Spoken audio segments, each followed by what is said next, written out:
Rappers want to be athletes, and athletes want to be rappers. You know, Biggie had a lot of good friends. Shaq was one of them. That's a fly combination.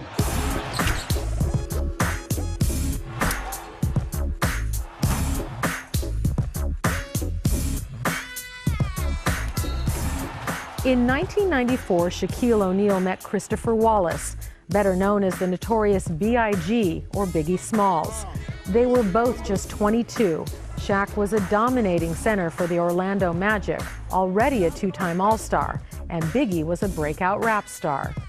First time I heard of Biggie Smalls was he said my name in a rap. Said I'm slamming brothers like Shaquille. It is real. And you know, instantly I became a fan. When I seen him, I saw that he was a big guy. And you know, it's an unwritten rule that all big guys stick together. You're talking about two soulful individuals, and also they had a lot of swagger, you know what I'm saying? Their flows and deliveries. Hip-hop mogul Sean P. Diddy Combs was Biggie's producer, collaborator, and friend. What kind of respect did he have for Shaquille the athlete? Shaq is a beast, you know?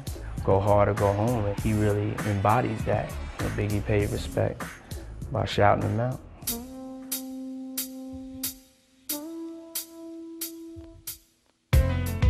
When he met Biggie, Shaq was already a rapper. His debut album, Shaq Diesel, went platinum in 1994. 2 years later, Shaq was working on his third album. My concept was always to rap with my favorite rappers. So I put out a call to him and you know, asked him if he would, you know, do a song with me. You know, he had asked Big to be on a record, and Biggie didn't really do records with anybody that he didn't really respect them musically. He wouldn't do something just to be nice. He came back right away. He said, yes, I'll do the song. Rapper Lil C's, Biggie's cousin, attended the recording session. They embraced each other. And you know, from the get-go, it just became, it was like that. It was like they knew each other for years. You know, just that chemistry of just two people respecting each other's craft. The minute they got together, it was magic. The song Shaq and Biggie recorded was called Can't Stop the Rain. Basically, I was nervous. I was nervous. The reason why I was nervous because he was the greatest. We went to the studio and he got done in 5 minutes. It was the most incredible thing I've ever seen in my life. When I heard the song with him and Biggie, I was like, whoa. Yeah, Shaq could rap. I'm a realist. It was a hit because he was on it.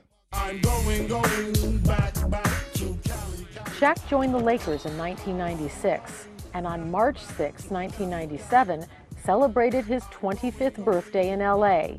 He met up with his friend, Biggie Smalls.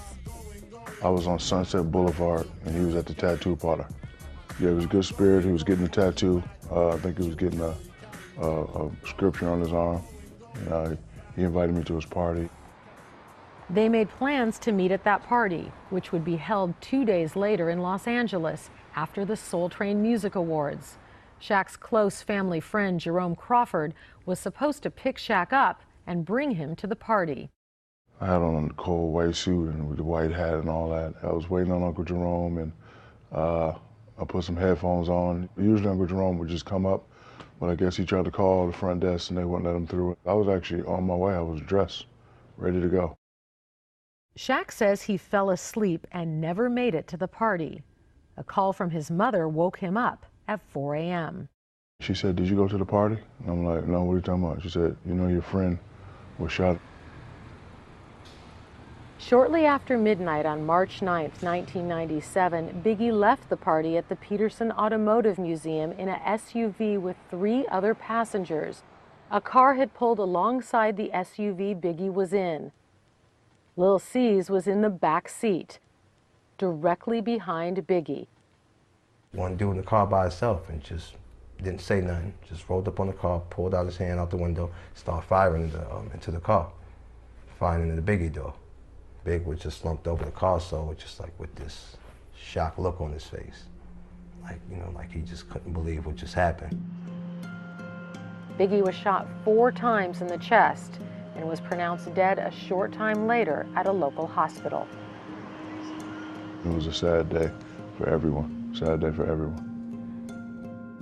In the years that followed, Shaq says he wondered whether he could have made a difference if he had made it to the party that night. In his autobiography, he wrote, If I would have been standing by his truck, would the killer still have shot? I've always asked that question. I think that man would have changed things. If Shaq would have said, you know what, I'm gonna come with y'all. I'm sure him and Big would have rode together. That's the type of person Big was. You know what I mean? If he hanging out with him, it's like, all right, one of the other homeboys riding another car, I'm gonna ride with Shaq.